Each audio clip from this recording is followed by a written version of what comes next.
As we reported earlier, it was a big moment for the U.S. soccer program today as the men's team won a nail-biter to advance to the knockout round of the World Cup.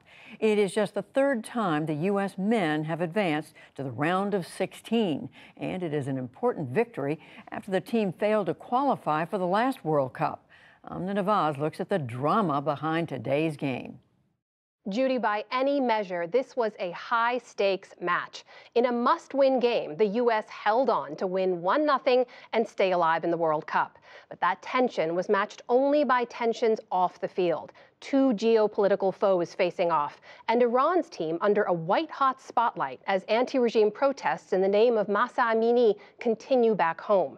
For more on the game, the cup, and the politics of it all, I'm joined by JJ Devaney, the co-host of the soccer podcast Caught Offside. JJ, welcome, and thank you for being with us. I want to ask you first about that game, that glorious, heart-stopping, hard-fought game. The U.S. did pull out a win in the end.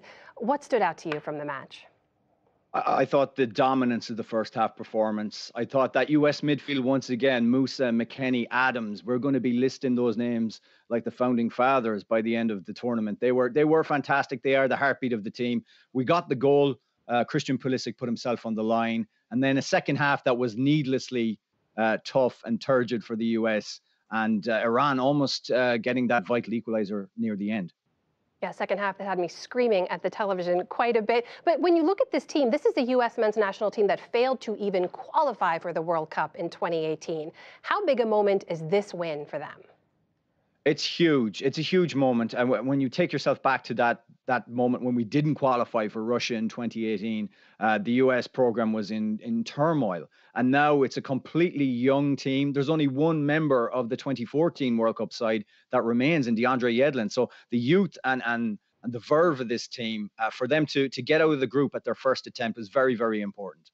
JJ, as you well know, before a single minute was even played, the politics were part of this match. The protests back in Iran are now in their 10th week. The Iranian players in their very first match did not sing along to their national anthem. The U.S. soccer team briefly posted an altered image of Iran's flag without the emblem of the Islamic Republic. They said in support of Iranian women. Look, the games aren't being played in a vacuum, but are they usually this politically charged?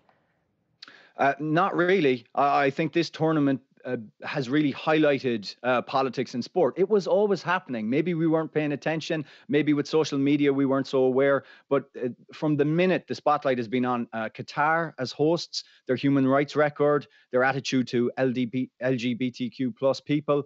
So there was a spotlight already on the tournament, and then it was heightened when obviously the Iranian protests continued to really affect the team on the field. And then, of course, the action that was taken by the U.S. Soccer Federation, not by the team. I should say that. The team were unaware of the social media stance that USSF would take. And I think it caught them on the hop somewhat. And Greg Berhalter in that press conference yesterday distanced the team from that decision. But you're right, there's a lot going on in this World Cup. And even Serbia and Albania involved in heightening that kind of that talk about that regional dispute.